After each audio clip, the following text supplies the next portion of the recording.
for me. I think I learned a lot about that environment, but as I sort of referenced, as time went on, felt like sort of my values sort of separating or becoming farther and farther apart with the corporation's values. And so when I got the opportunity to work at the lab, it really was kind of a perfect fit for me. As I said, there are obviously politics wherever we go, and that's just a part of life. But you know, it was a small team of really passionate people who really believed in all the same things that I believed in, and felt the same way about how to get those things done. And so, you know, I felt like I finally sort of found a place that I actually really belonged. That, you know, asking, you know, challenging questions and the inserting your opinion was something that was sort of rewarded. This experience just really kind of like validated why I decided to go back to school, what I'm interested in, and validated, I think, all the decisions and choices that I made prior to getting myself to this point. So. Yeah.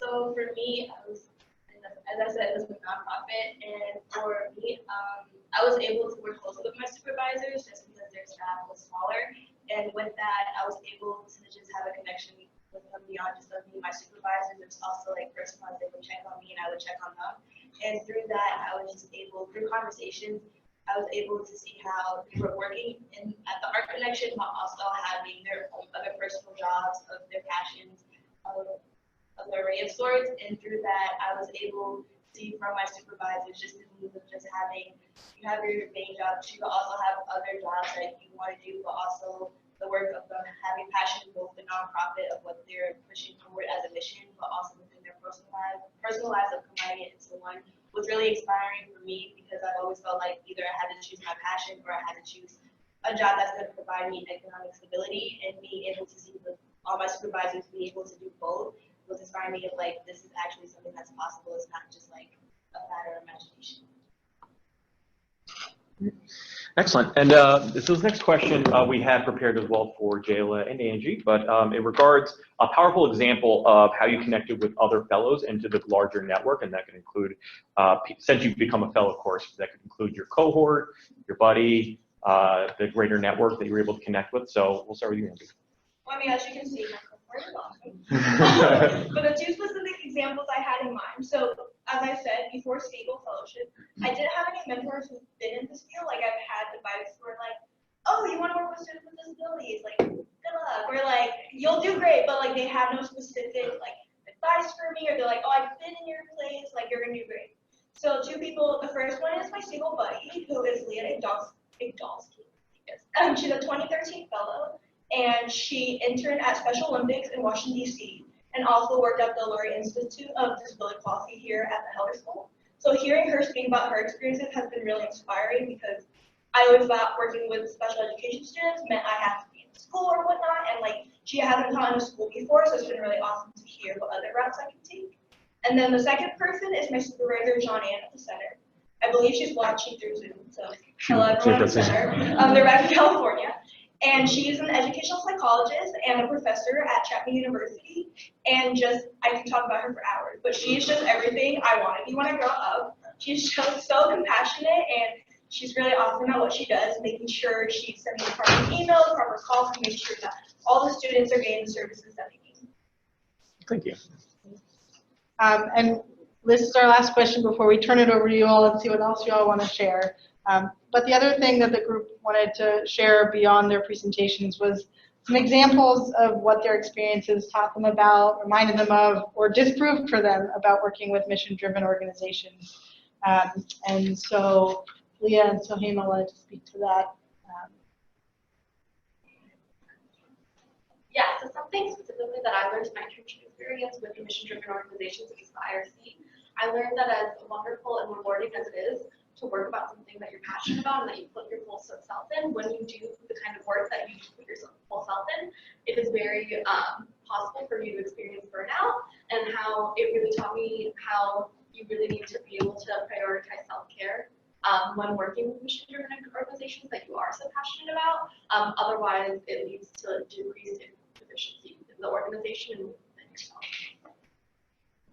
So I alluded to this a little bit at the end of my presentation. I think the project I was working on had so much positive momentum behind it, but it needed to together really, really fast. And it was coordinated between multiple departments, and there were subtle but like very distinct differences in kind of how people were envisioning what the goals of the program were, even who our sort of target student was, how it was supposed to grow, who was sort of running which aspects. So I think, you know, it was two sides of the coin. On one hand, I learned that in local government, you know, like once you got like the funding and the drive, like you can go, and that was great. But I also learned that, you know, that planning process is really important, and kind of like continual check-ins and like having sort of an established, not so much norms, but established procedures like what this program is, and kind of laying out really how we're going to do what we're doing and who we're serving. Thanks. Amani's offered to field questions, so thank you, Amani, for that. And Ashley's going to scoot unless anyone wants to start with a specific question for. We'll let you, you're already running late, we'll let you go. And Amani, thank you for fielding.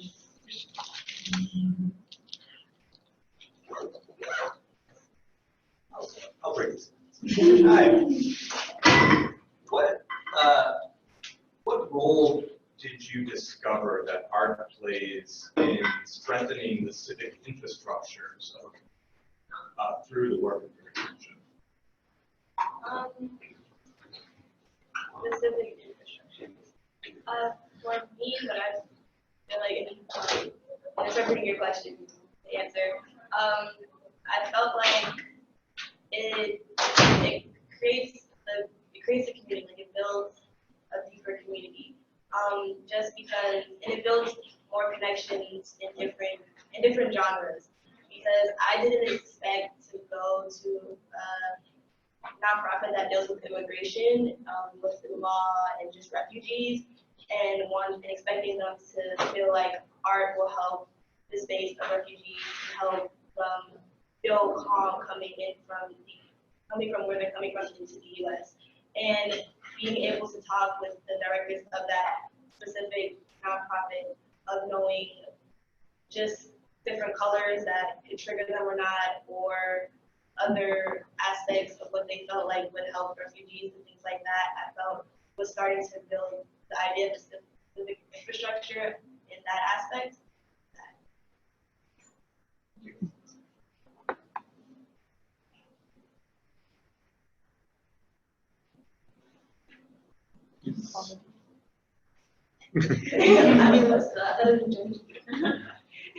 So anyone could answer this, but I think it's particularly Leah, in your experience, and Ashley mentioned politics a bunch of times, and I'm curious how your experience changed maybe your view about how politics works and how you navigated in a public agency like city government. Yeah, I mean, I think it's hard to say because I just have this one specific perspective of, you know, we had a liberal mayor with a really, really passionate, hardworking liberal team who was really ready to like get his ideas off the ground.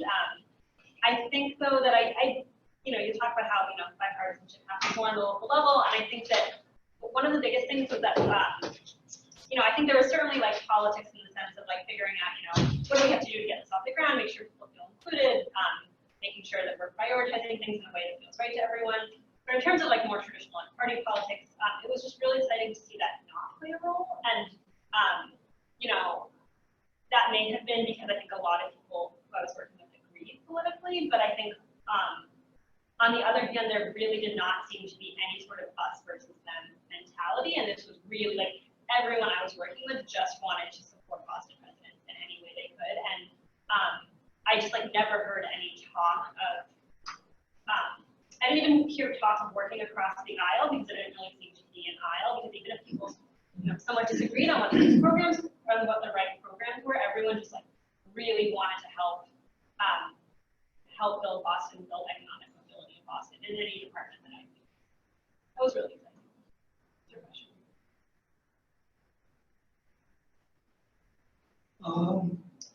I know everyone was very well prepared for the internships, but I was curious whether any of you had any unhappy surprises over the course of the summer, and if so, how did your Segal coach or staff help you?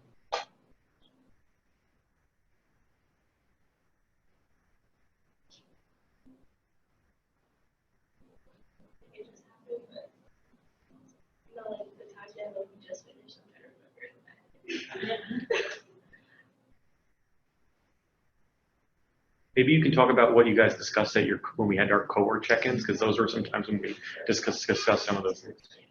Well, I had a specific experience with a fight that broke out in the summer school, technically outside the summer school, where 3 of the boys that we worked with in the summer academy beat up 2 of the other boys at one of the bus stop locations, and they got off the wrong bus, and they called my supervisor, and I was, the next day I had to go and translate to the families about what happened and what their children had engaged in, which was a very tricky and unexpected situation to be thrown into as someone who's not an experienced translator who just is kind of doing it on a whim. And it was very helpful that when I expressed my concerns with this to Segal, specifically Susan and Kyle, they were very supportive, and they wanted me to know that they will do anything to support me and to reach out to my supervisor if I wanted them to tell her that it's not necessarily appropriate or my place all the time to be the translator for difficult situations where she has questions about.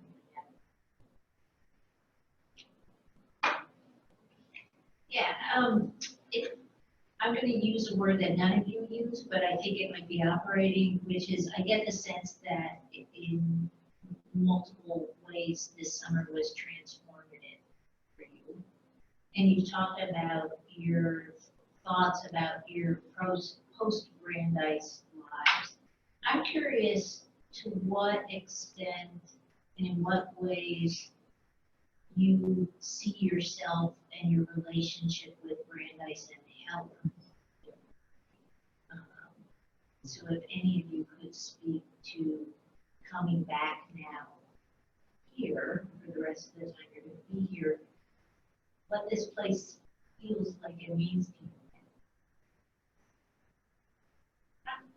I think part of it for me, so Dean Weil mentioned this phone call he had with Jason, but throughout our summer, Ashley and I just kept hearing Brandeis and Heller pop up, and I think it was really exciting for both of us to get to really use the coursework that we had at Heller in the lab, but we were realizing how much that's happening at Heller and at Brandeis already, and I felt like we just kept hearing about different doctoral students and faculty and researchers that were collaborating with the city of Boston. So I think it just made me very excited. It made me very excited to come back, and it made me really feel like what I'm doing here matters, for lack of a better word. It feels like what I'm learning is I am becoming an expert, and I can do this thing, and that everyone else here is really doing this work, and that we are much closer to the action than I thought that we were.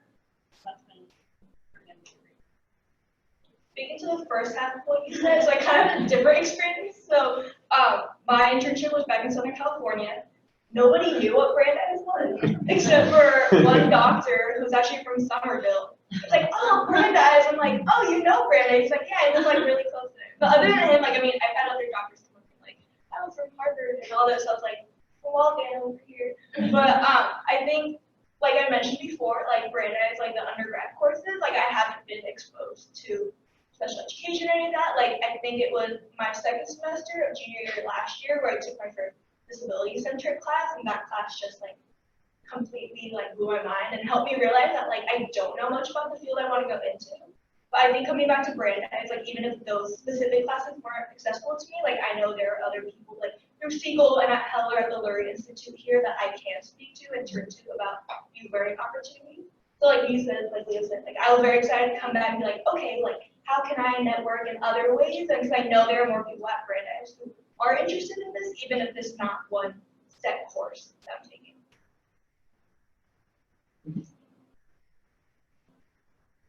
So thank you for inspiring us with the story of coming into this program and what you did this summer.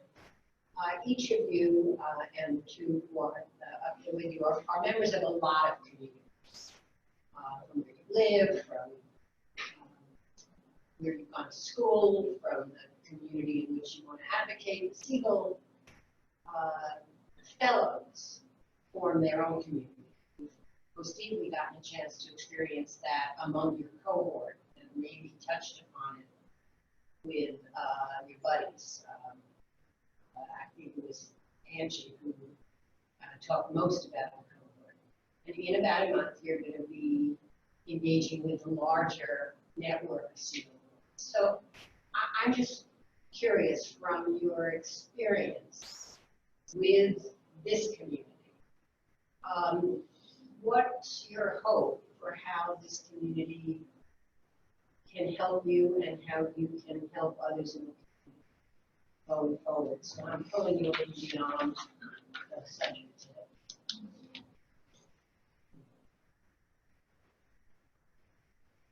And you could use an example if you want to make it concrete, or something that happens.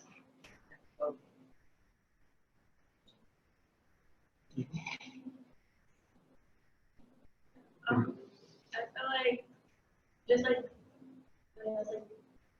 the basic way of saying it, but just always in like communication, especially like outside of our cohort with like other alumni fellows, because I know for the Boston dinner that we had this past summer, I talked with Whitney like 2016. I think so. Earlier. But yeah. So From knowing like Whitney and kind of like being in like some of the same classes when I first came into Brandeis, but not realizing she was a fellow until that dinner, and just having a conversation with her and just kind of talking about like our experiences and like me in my last year, and just also within giving my like things that I like of her kind of offering of like she works in I don't remember the school, but in like within the education world, and her trying to connect me with like a possible internship when I graduate and things like that, and just kind of always just being in constant communication with each other. It doesn't have to be like so very often, but just in those moments of just like the genuine of just making sure everybody's able to pursue what they want, or just there's always somebody there for you to help you get through whatever.